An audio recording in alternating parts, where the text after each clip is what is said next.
ahogy talán hallották a korábbiakban, a második hely is tét lehet akár ezen a meccsen. Farkas pedig megakadályozza Barrót a kosárszerzésben, és lejár a támadóidő. A Szolnoknak 24 másodperc nem volt elég ahhoz, hogy most nem sikerült. Simon a másik oldalon harcba dobja Farkast, és ez nagyon szép volt Farkastól, pedig Barrót láttuk már mediációsan sapkázni ezen a meccsen, de Farkas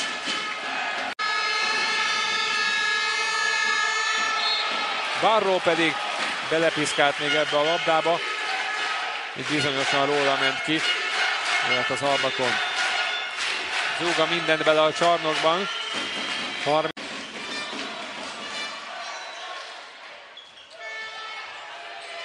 Simon Radovicsnak. Ez nagy játék, és Keller befejezi. Hát ki háromszögelték ellenfelüket a fehérváriak. Ez az igazi játék. Simon Radovicsnak vissza, és ott Keller lép be az üresbe. A pályáról úgy, hogy létszámfölénybe az Albakom. Radovics meg is játsza Kellert. Keller zsákolásával 20 ponttal vezet az Albakom.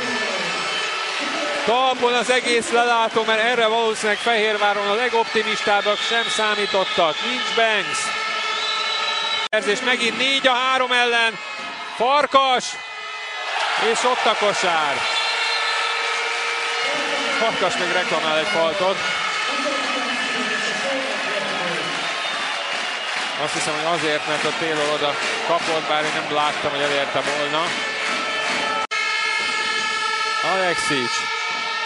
Barróé a támadó lepattanó, nem hiába ő az egész magyar mezőny legjobb lepattanózója.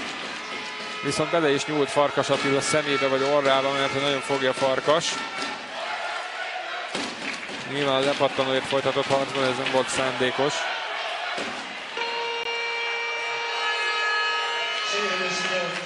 Farkas pedig cserélni kell.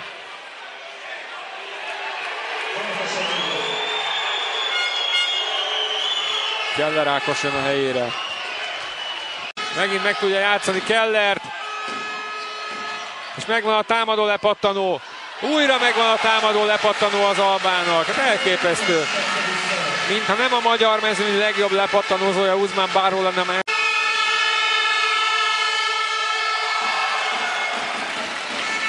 ...75.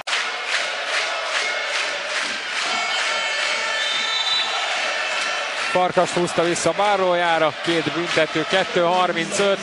Farkas büntetőz, nem büntetőzhet, mert hogy ez még csak a negyedik volt.